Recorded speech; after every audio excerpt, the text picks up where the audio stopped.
All right, I want to show you all how to create a loop in Dotloop. I'll try and be as brief as I can, but as detailed as I can as well. So the first thing after you log into Dotloop, you need to put in new transaction, click on add loop, and then I will put in the address of the property that you're dealing with. I'm going to use my address here for the demo purposes. Once you plug in the address, click on continue. You want to pick which template it applies to per the transaction, whether it is a lease, it is a purchase, or it is a listing.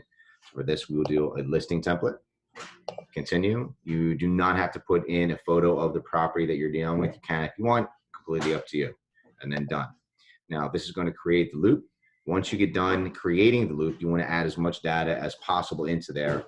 Because the more data you have in here, then the easier it's going to be to auto-populate everything as you're adding documents. So now I'm going to click on View Loop, and this is going to take me to where I can add the people into the transaction. So first person you can add is the seller. I'll put myself in as the seller.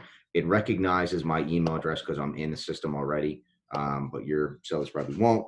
I put myself as the seller, and then I'm going to start putting in the information for the seller's property address. Okay. And because like I said, the more data you have in here, the easier it'll be to auto-populate all of the documents that you need to put in. Jersey 08034, and then you can add your seller's cell phone number, and that is added. Okay. You can also add the listing agent as well, buying agent, whoever else you need to add in. All right. So once you have that done, you're good. Don't worry about that stuff down there. Now you're going to go on view details. Once you view the details, you'll be able to put in more information about the property itself. So right now this is a listing for sale. The loop status will go with active listing if it is an active listing. Cool. So you have the people in here. If you forget you need to add someone, click on add person, no problem. Property address, got all the property address info in here.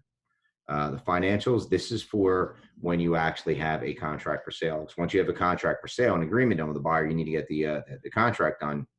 You can plug the information here and it'll auto-populate it into the contract. Same thing, contract agreement date, closing date, all this in here as far as your inspections. Contract info, you don't have to worry about anything there. Referral, if it is a referral, then you can put that information in there. Listing information is for when you're plugging in the active listing.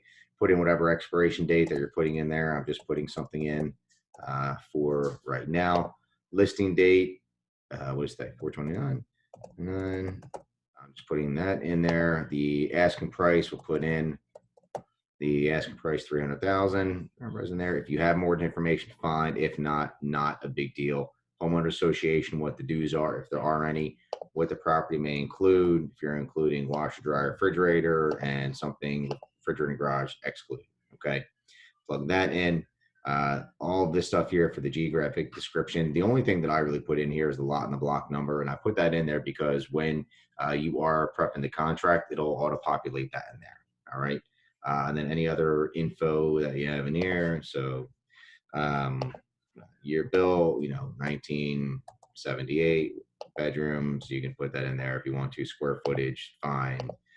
Lot size bathrooms, good. All right. Once that's done, you click on save. Okay. And then you're going to come on back up and then go back to the loop. Now, when that takes you back to the loop, now you're ready to start uploading the documents to the loop. So you have your folder over here for contract documents. You also have another folder for listing documents. So we're going to add the listing documents to this folder. Now, when you click on templates, it'll take you to all the templates you can pick. You pick the listing template. All of the documents are in there. If you need to grab a doc from your computer, click on browse. So I will click on templates. I'm going to go to listing documents. Now, this is a list of all the documents that you could possibly need for the listing, okay? You do not need the COVID-19 contract addendum right now. There's title order form to have the seller processing done once you have a contract on it. If you have an addendum to the contract, you need to add an addendum. That is in here as well. Here's the commission bill. You need to get a commission bill over to the title company, excuse me, once you're prepping for closing. This document checklist for file completion, change that. But I'll check off that right now just so you can see that, because you want to be able to see what documents that you really need. Then you have all the addendums that you could need for the contract for sale if you were doing the contract for sale. The wire fraud notice, we are going to add the wire fraud notice. You do not need a listing change form unless you are changing something to the listing. If you're changing the price, expiration date, excuse me, whatever it is. This is the lead-based paint addendum. You do need that. Here is your listing contract. Check that one off. CIS, consent to duel, check it off. And there's the contract. I'm not adding that to it yet, but I can add it later once you have it sold. And then the seller's property disclosure. What's great about the seller property disclosure in Dotloop is that this can be sent to your seller and be completely fillable online. So the seller can actually do it online through Dotloop. When you add them to the loop, you don't have to worry about emailing it to them, them printing it out, or anything like that. It's great. All right, so once you checked off everything that you need, click copy. That will import all the documents into your loop. You see 7 of 7 imported, good, click on OK. Now you have all of the documents here in your listing document folder. Okay, again, there's nothing to fill out here. That's just your checklist. Wire fraud notice. So as you go down and you click on each document that you need to put in, this box is going to pop up for the autofill. So the more information, like I said, you have in there, the more info is going to pop up to autofill. So right now I just have the seller's name, it's me, autofill that, great. Here's the document. Then it drops the seller's name in there to sign. When you have two sellers, both will be in there as well. Okay. So once that is done and you see it's correct, click on save. That's saved. And then you're going to click up here to go back. That'll take you back to all of your documents. Lead-based paint. Now you see the only one I put in was one seller. But as you're going through, you're going to put in listing agent. You can put in the buying agent once you have one as well, and the buyer as well. Lead-based paint. I mean, I have the address in there already. Autofill, and that is going to put in all of the information there that you have. No knowledge of lead-based paint. No reports pertaining to lead-based paint, and I'm down there to sign. Okay, and this will be where the listing agent's info goes when you add yourself into it as well as the listing agent. So that's done. Click on save. Going back to the documents. All right, listing contract. Here is the residential listing contract. Again, plug in as much information as you have. It'll all be there, okay? Seller's information, listing information. It's got the price, expiration date, listing date, perfect. Autofill that. That goes in there. Start typing in other information that did not auto-populate. Primarily partners, our address. Oops, 32, and in 200, and in Township, New Jersey, 08108. That is our address for the office, and our office phone number, 856-210-3000. Okay. For the property address, you're putting in here, sale price. Change that, 300,000. This is if you're renting the property, not doing that, so it does not apply. And that is the expiration date that you've already set in. Submission to multiple listing service. You will put in here anything that is any other MLS that you may enter the property. Like if you're dealing with something down the shore or up north and it's Garden State MLS, you'll add that in there as well. Because again, these contracts are MLS specific. Excuse me, listing of address and display of property on the internet. Always check off 1 and 2 that they do authorize that, because if not, property won't be there. Virtual office website, the VOWs, do not check these off. If you check these off, the properties will not be syndicated. It won't go out to third-party sites, okay? So leave those blank. This is where you're putting the commission in here. Charge 6%. These are if you're renting or leasing. Right now, it does not apply, okay? Next, broker protection clause. I put in 30 days. You can put in something longer if you want. You're a business guys, but I don't do anything longer than 30.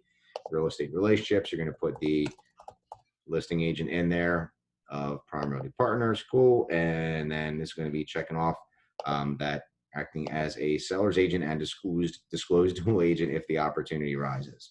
Commission splits are going to be offering a 3% commission split. I'm not doing any minus, guys. I really prefer you guys don't do any minus. I don't want to take money from other agents. I have a big issue with that. Please don't do that. I think it's a joke. Down here, as far as the compensation, again, we're representing the seller. We'll offer a commission to a sub-agent and a buyer broker, but nothing to a transaction broker. And that will be the same 3% commission that is going to go to transaction broker and buyer broker, and again, 0 to a transaction broker. And you'll see that the initials are in here for the seller, will be there for them, as well as the listing agent as well when you have that in there. Exclusions, this is where if you're going to put anything in, I'm going to take the washer, I'm sorry, what was it in the fridge?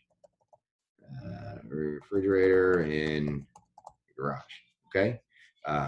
Good. Other contract provisions. Now, if you're doing a wholesale deal, you would put something in here that being sold as equitable owner. Okay. And that's all you really need to put in there. If it is a bank owned or a third party, you need a short sale, you can check that off. This is not for these scenarios. So that is all going to be no. Depending what kind of lockbox you're going to put on, make sure you check off what lockbox you're putting on. And all this information is already auto-populated in there, down there for signatures. This is if there's a tenant currently in the property, you need to have the tenant sign this with their consent to have the lockbox on the property. Make sure you get that. Okay. So all that information is done, saved. And we're going to go back. I believe the next form is the CIS. Yep. CIS, again, autofill. Yes, good. Go down, make sure everything is completed here. So we're on the seller side. Put in the brokerage name, Prime Realty Partners.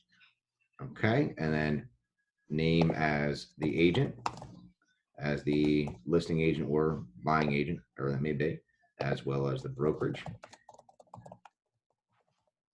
Oops. Okay, and we're going to be seller's agent and disclosed dual agent if the opportunity arises, and you can plug in the date there, 29th, good, and CIS, done. Save. Go back. Last one is the dual agency. I'll show you that property disclosure form in a second. Dual agency, cool, autofill, all that stuff, and this is filled out. You need to put in information up here because I didn't plug it in before, but that's okay. It's so simple to create this, it's not even funny. All right, and then the address, brokerage, 08108. Okay, I'll assign that, and then the date right there. Done that one. Okay. Now the seller property disclosure form, like I said, once you send this and share this with your seller, they will be able to go in and edit this to where they can fill in all the information, fill in the disclosure form online. So this is completely fillable. They'll be able to go through and hit all the stuff. And once they're done, it'll come back to you and you'll be able to save it. All right. So this is all saved. Now we go back to the loop. And then what I want to do is share all of these documents with the seller when I'm getting them signed. So once you hit share, it's going to go to the seller in there. So I'm going to check on all these. I want to send them all. So I'm going to hit share. And then what will happen is that all the people that you have in your loop are going to pop up here.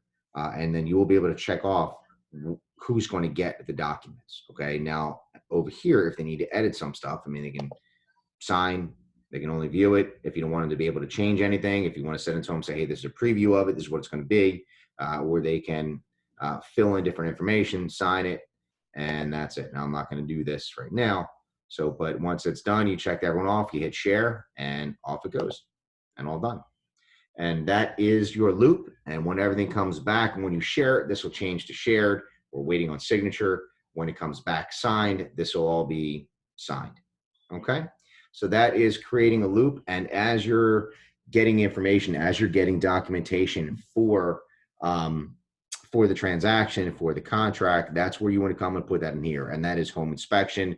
That is the repair request. That is the response to the repair request, any emails or any documents that you get from the attorney, title report, deed, preliminary HUD, put all that information in here. Everything will go in here. So your entire transaction will live in Dotloop and it will live in there forever. So again, you don't have to worry about any paper files. Just make sure you get everything in here. Okay. If there's ever a question about if the doc should go in there or not, just by default, put it in there if there's any question, or just reach out to me and let me know. And that is creating the loop in Dotloop. All right. let me know any questions that you all may have.